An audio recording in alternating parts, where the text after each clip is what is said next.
educada por la Universidad Católica de Santa María de Arequipa. Tiene maestría en Derecho Civil en la Escuela de Posgrado de la Universidad Católica de Santa María de Arequipa, Administración Pública en la Universidad de Piura y posteriormente realizó estudios en la Universidad Continental y en el Instituto Ortega y Gasset.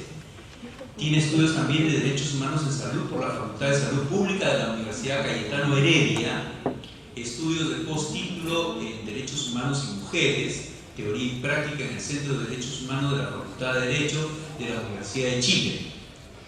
No me apaguen la luz, por favor, porque todavía me falta leer. Estudios de posttítulo de Derechos Humanos en la Universidad Alcalá de España y actualmente es adjunta encargada, ¿es correcto? Es correcto. Adjunta encargada para la Administración Estatal de la Defensoría del Pueblo. Ahora sí podemos darle otro aplauso de bienvenida. Eugenia, tienes 30 minutos. Muchas gracias. Y el micrófono está por acá.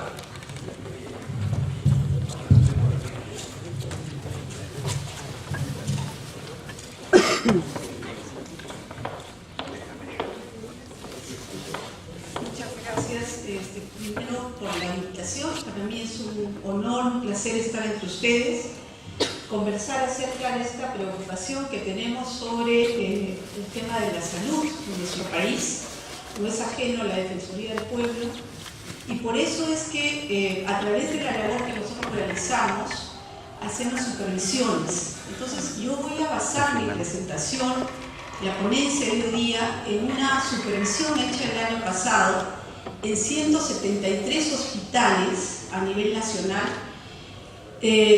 donde nos planteamos como objetivo en realidad, pasamos a la primera lámina, por favor, nos planteamos como uno de los objetivos principales encarar, digamos, todo el tema del aseguramiento universal con relación al equipamiento, insumos, recursos humanos, infraestructura que existía en nuestro país. Y entonces dimos a conocer en esa oportunidad a las autoridades que efectivamente estábamos en un déficit muy grande, como para pensar en que realmente todos teníamos el piso firme para comenzar siquiera a pensar en un aseguramiento universal. Y entonces este informe contenía 3 aspectos que me voy a permitir rápidamente reseñar: el tema del acceso a los servicios de salud, el tema del sistema sanitario y finalmente contenía también la supervisión nacional a hospitales que acabo de mencionar. Pasamos, por favor. La siguiente.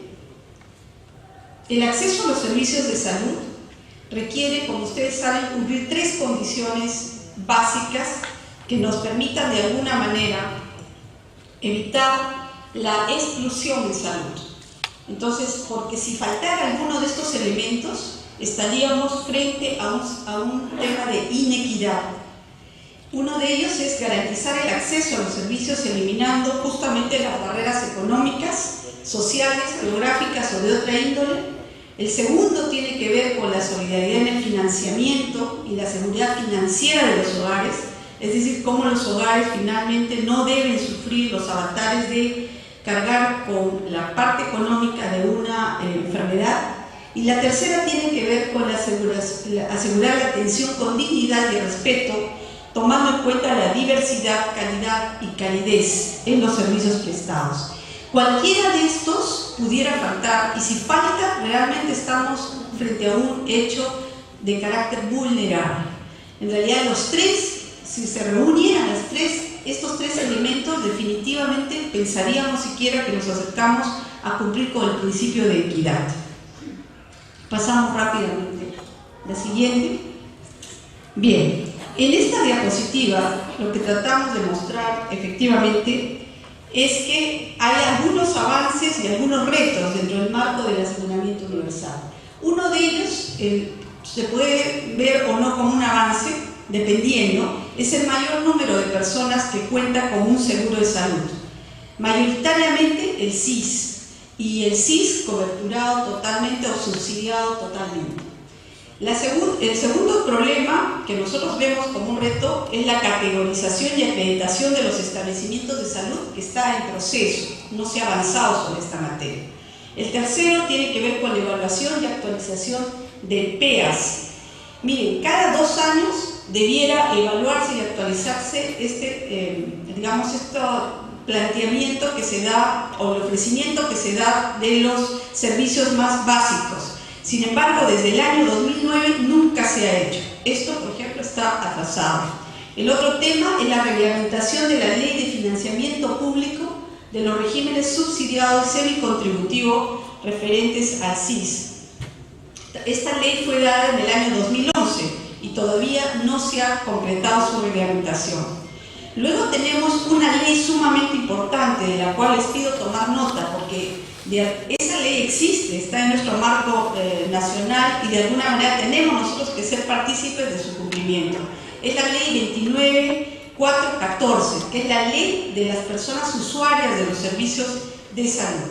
Pues bien, a esta ley también le hace falta un reglamento y lamentamos comentarles a ustedes que desde el año 2012 se puso a disposición en la página web del Ministerio de Salud justamente la propuesta de este reglamento y luego prácticamente no se ha tomado ningún tipo de interés en que este reglamento se apruebe. Y este reglamento es la puerta finalmente que podría abrir al ejercicio pleno de los derechos que están en la ley de las personas usuarias de los servicios. O sea que sin ese reglamento en realidad estamos, como se dice, a medias. La siguiente diapositiva, por favor. Como el reglamento relacionado al aseguramiento universal dispone la afiliación obligatoria y exclusiva a un solo régimen, o sea, nadie puede estar, por ejemplo, en la salud y pertenecer al SIS, tiene que ser a uno de los dos. Entonces, desde el punto de vista de la Defensoría del Pueblo, falta una delimitación clara de la población objetivo que está entre el SIS y el salud. Les voy a poner algunos ejemplos que nos han pasado a nosotros en la última supervisión que hicimos. Lo hemos hecho de madrugada un día y en el Instituto Nacional de Salud del Niño nos encontramos con 2 casos. Un papá venía de Cajamarca y el otro de Huánuco. Ambos habían tenido a sus hijos en el SIS subsidiado. Y entonces estaban listos los niños prácticamente para ser operados ese día.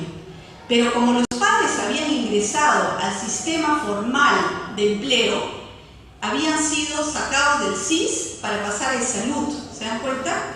Y ya tenían los niños listos, todo como para ser operados.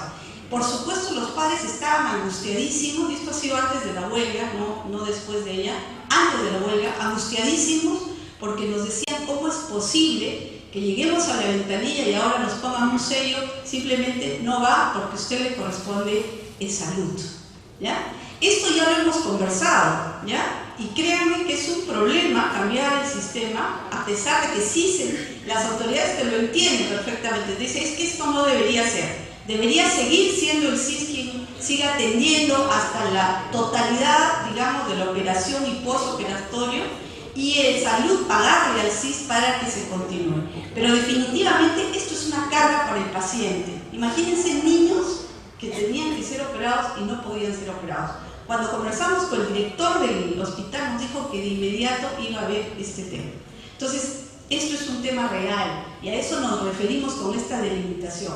No puede ser, es absurdo pensar que en un sistema que se presta de universal pasen estas cosas, ¿no es cierto? De cortar abruptamente una prestación de servicio cuando ya se inició, ya está prácticamente dado y cortarlo simplemente por un tema burocrático. No, ya pasó a salud. Díganme ustedes si en realidad esto fomenta, motiva que las personas finalmente nos sintamos contentas de un empleo seguro y de ser coberturados por esa salud. Al final decimos sigamos trabajando en la informalidad, porque es probable que los padres de estos niños hayan sido obreros de construcción, simplemente y hayan conseguido una obrita que va a durar un par de meses y luego van a tener que volver al SIS subsidiado. Entonces son temas que nos han movido y definitivamente nos conmueven. Otro tema importante, el tema de las gestantes.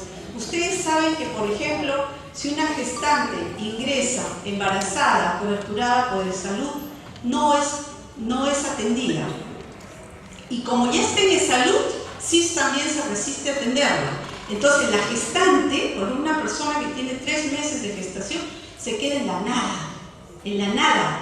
Sin embargo, hoy día hablamos de los objetivos del milenio y planteamos como uno de los grandes objetivos el tema de combatir la muerte materna, ¿no es cierto? Y consideramos que este tipo de temas donde en realidad hay vacíos normativos, donde la gente no sabe qué hacer frente a esto, al final lo que hace es vulnerar más el derecho a la salud y a la vida de las personas. Luego tenemos las diferencias de cobertura. Tenemos también otro de los problemas, es la demora en la atención de las personas indocumentadas y de aquellas que no se encuentran en el CISFO. Consideramos que esto es un problema bien serio. Ciertamente nos hemos alegrado mucho desde la Defensoría del Pueblo en ver cómo se ha avanzado la documentación de las personas. Nos parece bueno que las personas tengan su DNI. Lo que nos parece malo es que el DNI te sirva para condicionar la atención en salud. Y esto ha sido una lucha constante, más o menos de 4 años seguidos, para que esto cambie. Y vamos a ver más adelante si algún decreto legislativo lo ha contemplado y cómo lo ha contemplado. Sin embargo, desde nuestra mirada sigue siendo un problema muy serio, porque el tema de la documentación, la falta de documentación no puede de ninguna manera justificar la no atención de las personas. Pasamos a la siguiente diapositiva, por favor. En lo que significa falta de delimitación clara en la población, también vemos que el menor de edad reconocido por el padre, pero renuente a declararlo ante salud, se queda sin cobertura. El esposo o esposa cuyo cónyuge renuente a declararlo en salud, igual. La menor de edad, en la mayoría de los casos embarazada, que pretende ser inscrita como conviviente de salud, también es rechazada. Pasamos. Luego, las personas que cuentan con de salud bajo el periodo de latencia, pero sin derecho a las pensiones ordinarias. Aquí voy a poner un caso concreto. Por ejemplo, un asegurado que termina su relación laboral tiene un periodo de latencia y dependerá del número de contribuciones a la salud para que sea coberturado después de haber perdido el trabajo. En un principio te puede coberturar, por ejemplo, 3 meses, todo tipo de enfermedades. Pero a partir del 4.º mes comienzan a disminuirse las enfermedades que van cubriendo y obviamente van dejando de lado las más complejas. O sea, la capa más compleja la dejan de lado y solo se dedica a la más simple. Esto, por ejemplo, también tiene que cambiar, porque nuestro país no se caracteriza por ser un país donde haya una alta tasa de empleo. Al contrario, hace poco ha salido, ¿no es cierto?, que sobre todo las personas ya mayores no encuentran empleo fácilmente y si han sido aseguradas y ya comienzan a tener problemas de salud por la misma edad, por su propia naturaleza, es obvio que esta etapa de latencia en verdad tiene que ampliarse y verse de otra manera. Bien, otro de los problemas que se presentan es aquellas personas que han perdido la condición de aseguradas en la salud y sin embargo, debido a la información que reporta, se impide o se dilata la afiliación al CIS. Hemos visto que los problemas de información entre el CIS y el salud no son los más correctos, no son los más perfectos. Una prueba de ello son los casos que yo les ponía antes, ¿no es cierto? Si el CIS debería compartir la base de datos de salud, ciertamente, y la de salud del CIS. Ahora están tratando de ensayar con correos electrónicos, en algo se mejora, pero no es lo óptimo. En realidad nos hemos dado cuenta también que la base de datos está totalmente desactualizada en lo que respecta a salud y CIS. Pasamos, por favor. Bien, aquí hay uno de los temas que trató Alexander que tiene que ver con los problemas y las diferencias de cobertura. En este cuadrito, lo que nosotros estamos observando en la columna de la izquierda es el régimen subsidiado, que es gratuito del CIS, el régimen semicontributivo del CIS y el régimen contributivo de salud. Si ustedes van hacia la derecha van a encontrar las coberturas que tiene cada uno de estos seguros y por cierto hay gran diferencia entre uno y otro. Por ejemplo, para el régimen subsidiado nosotros tenemos un CIS gratuito, tenemos el PEAS y tenemos el plan complementario al PEAS como las enfermedades de alto costo. Pero además, déjenme decirle que si uno entra al régimen subsidiado CIS, por ejemplo, tenemos prestaciones directas y de cobertura extraordinaria siempre y cuando se cuente con una autorización. Pero además, añadido a eso, los planes no están sujetos a periodo de carencia o de espera, es decir, las personas pueden ser rápidamente atendidas si es que ingresan al régimen subsidiado, aún para enfermedades complejas. Vamos a pasar al régimen semicontributivo, y ahí encontramos el tema del CIS pymes, y el tema del CIS independiente. Ambos gozan del PEAS, pero en algunos casos solamente gozan de la cobertura de enfermedades de alto costo. Pero ahí viene la gran diferencia. El CIS está sujeto a una carencia de 3 meses para mayores de 12 años de edad y de 1 mes para menores de esa edad. Y también existen periodos de espera en atención materna de 10 meses. 10 meses, en el caso del régimen semicontributivo CIS. Ahora pasamos al régimen contributivo e-salud, que pareciera que también es la gran solución, pero ya les he explicado a grosso modo que tiene también grandes deficiencias. Bien, aquí encontramos a un asegurado independiente y un asegurado regular. Uno tiene, por ejemplo, el PEAS y tiene plan complementario del PEAS, y el otro tiene enfermedades de alto costo y algunas de las prestaciones de salud. Pero ¿qué sucede? Están sujetos también a periodos de carencia de 3 meses, periodos de espera para maternidad y para tratamiento quirúrgico electivo de 10 meses y otros periodos de espera para tratamientos médicos de 24 meses. O sea, lo que quiero decir con esto es que esta inequidad y esta diferencia de coberturas es tan fragmentaria que al final ni siquiera los que están dentro de salud pueden sentirse complacidos de estar en un aseguramiento de esa naturaleza. Para comprender esto como un sistema, obviamente tenemos que partir del suelo raso y comenzar a crecer en iguales proporciones, ofreciendo casi lo mismo a todas las personas que se aseguren por los diferentes regímenes. Ahora pasamos a la diapositiva siguiente. Bueno, esto yo creo que lo obviamos, pasamos por favor a la siguiente. Bien, nuestra preocupación en estos casos de la diferencia de cobertura es cómo es que se te puede imponer de forma incondicional la regulación que limita la cobertura de atención. Imagínense, por un tema burocrático o administrativo, te dicen hasta aquí te cubro. Y luego nos preguntamos, a pesar de que puede haber un riesgo a la vida y la salud de las personas, simplemente deciden hasta ahí ayudarte. A partir de ahí tú te las ves sola, ¿no es cierto? ¿Es posible imponer esta diferencia a los niños, niñas y mujeres gestantes en nuestro país? A pesar que son considerados sujetos de especial protección constitucional. Esta es una pregunta que obviamente obedece a un tema ético, no solamente en verdad un tema de normas, sino qué hay detrás de esto, cuál es el fundamento para regular, digamos, las coberturas tomando en consideración qué aspectos, qué criterios, qué elementos pueden llevar a que un sistema solo te cubra hasta un determinado momento. Por eso es que muchas personas que aún pudiendo estar aportando al CIS semicontributivo terminan yéndose al CIS subsidiado y se las ingenia para llegar al subsidiado. ¿Por qué? Porque tiene mayor cobertura, pero además no tienen periodos de latencia ni de carencia, ¿ya? Y en algunos casos también se van hacia salud. También se van hacia salud. Pero nadie quiere estar en el medio del semicontributivo porque este es el régimen menos beneficioso que existe.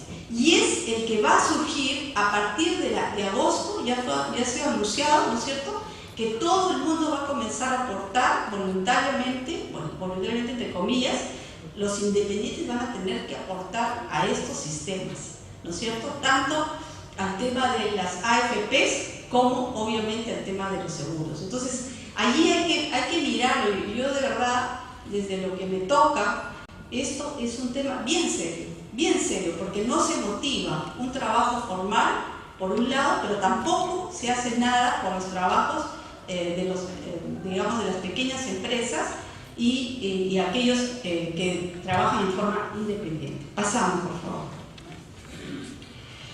Bueno, esto ya visto desde toda la problemática, no es tan grave finalmente, pero tampoco las personas extranjeras residentes en nuestro país tienen, por ejemplo, la posibilidad de ingresar a un sistema, a un seguro, como es el SIS, ¿no? Pasamos. Otra de las preocupaciones que tenemos es la demora en la atención de las personas, la falta de oportunidad en la atención. Y ahí tenemos nosotros algunas observaciones a los procesos de afiliación.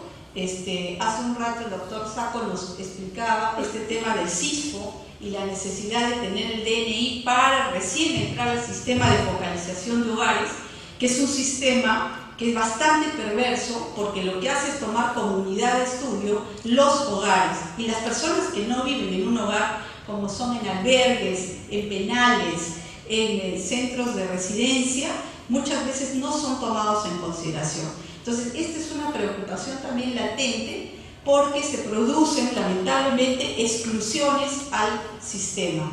Y fíjense, los niños y niñas que están en albergues no es porque ellos decidieran estar, muchas veces son niños y niñas abandonados. En los casos de los penales, bien sabemos también que hay internos que están ciertamente purgando condena, pero también sabemos que es un lugar de hacinamiento y es un lugar donde en realidad las personas no viven con dignidad y más bien están sujetas a ser pasibles de cualquier enfermedad, como es el caso de la tuberculosis.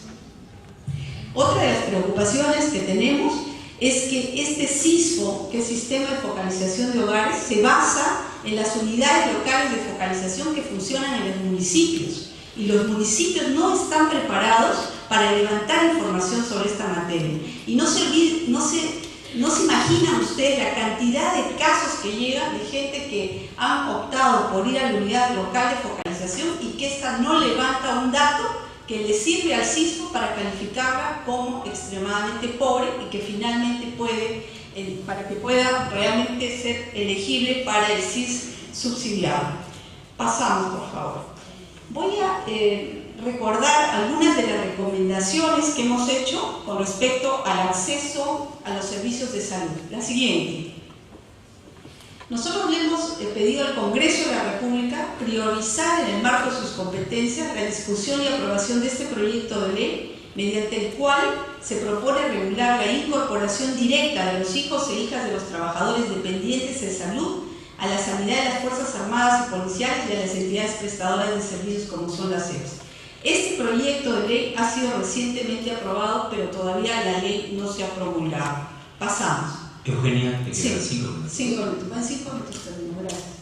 En cuanto a recomendaciones hechas al Ministerio de Salud, a través de la SUNASA, hemos pedido que se evalúe en Salud y el SIC la posibilidad de equiparar los planes de beneficios, priorizando a los niños y niñas y las gestantes, incluyendo los periodos de espera.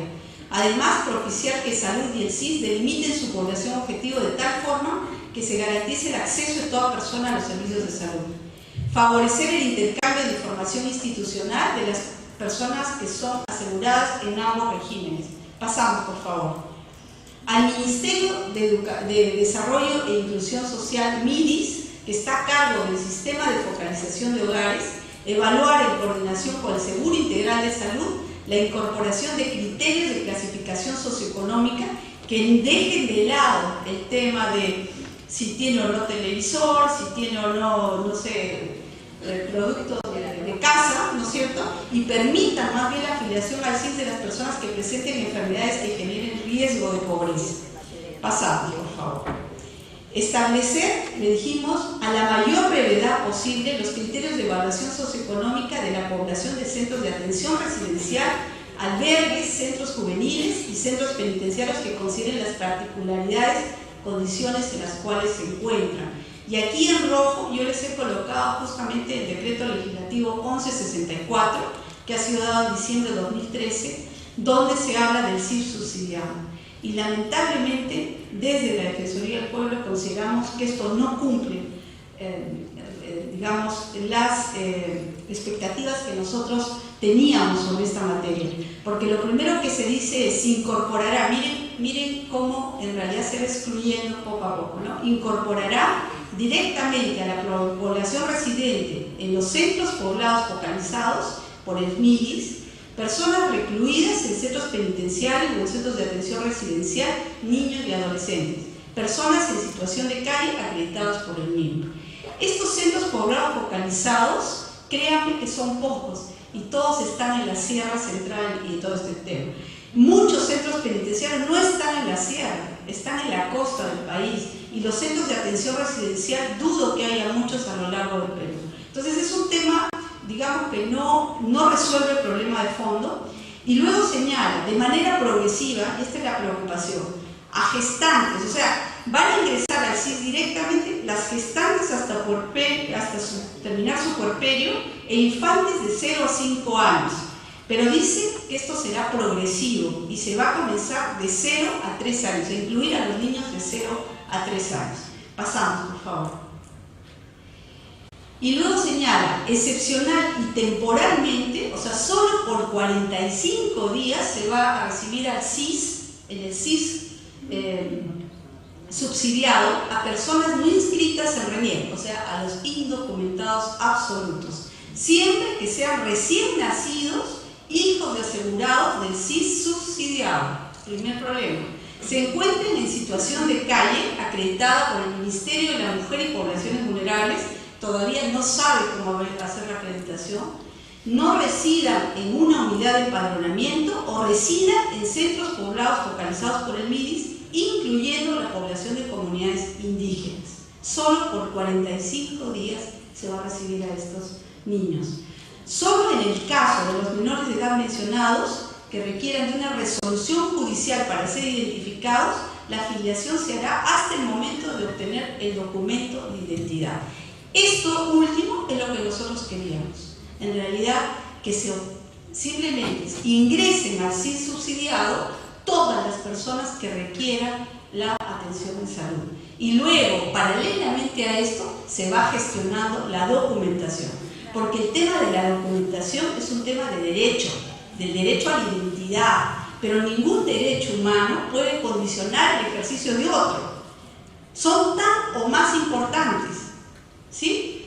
Son igualmente importantes, tanto el derecho a la identidad como el derecho a la salud. Entonces aquí, de verdad, nosotros lamentamos decirlo, pero este decreto legislativo 1164 no resuelve el problema de fondo. Y finalmente, la última lámina, ya para terminar, rápidamente, establecer la atención inmediata para la aplicación de la ficha socioeconómica y el tema de la atención inmediata, esto es al MIDIS, decíamos, mecanismos de atención inmediata para la aplicación de la ficha socioeconómica única.